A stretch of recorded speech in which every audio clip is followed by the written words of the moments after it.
La gratuité, c'est l'un des termes clés du vocabulaire chrétien, on pourrait dire de l'ambition chrétienne. C'est elle qui fonde toute notre théologie de la grâce, encore un mot clé, qui est presque synonyme du premier.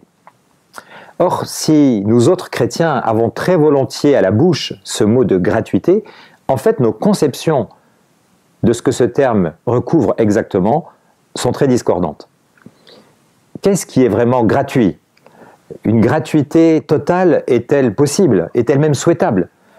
En fait, il n'existe aucune étude systématique sur ces questions.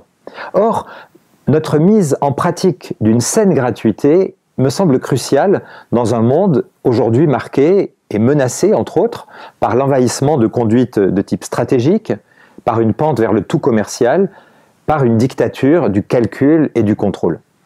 C'est pourquoi il m'a paru essentiel de mener une enquête théologique approfondie, débouchant sur quelques propositions. Le tour d'horizon que je propose au lecteur est assez vaste.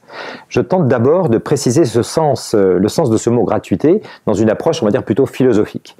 Puis je visite l'histoire de la théologie pour analyser 3 controverses qui ont été très virulentes autour de la question de la gratuité, justement. Ces disputes mettent en évidence, en fait, un manque historique, celui d'un langage approprié pour penser à quelles conditions un lien, alors celui qui unit Dieu et les hommes, mais aussi celui qui unit les hommes entre eux, peut être vecteur d'une véritable liberté. Ce langage, je tente de le forger, dans mon 4e chapitre, à l'école des sociologues qui s'intéressent à la question du don. Puis je mets ces acquis à l'épreuve des textes bibliques, dans les chapitres 5, 6 et 7. Et dans mes 2 derniers chapitres, eh bien, j'en viens à 2 questions actuelles. Comment bâtir une église qui s'adresse à nos contemporains dans un réel esprit de gratuité, sans arrière-pensée, sans prosélytisme? Et aussi, quelles sont les conditions de santé de nos invitations chrétiennes au désintéressement? Alors ma première découverte, c'est que le discours chrétien sur la gratuité est délicat et peut facilement basculer dans une forme de perversion. Cela est dû en fait à la structure même du croire chrétien. Et donc nous avons tout à gagner à être avertis et vigilants sur ce point.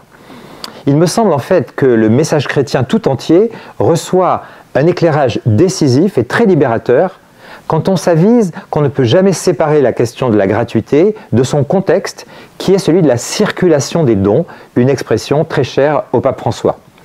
En fait, Jésus ne nous invite pas à donner à perte, mais à fond perdu, ce qui est très différent, car ainsi, on garde toujours au cœur la visée et l'espérance d'une fécondité dans la circulation de nos dons.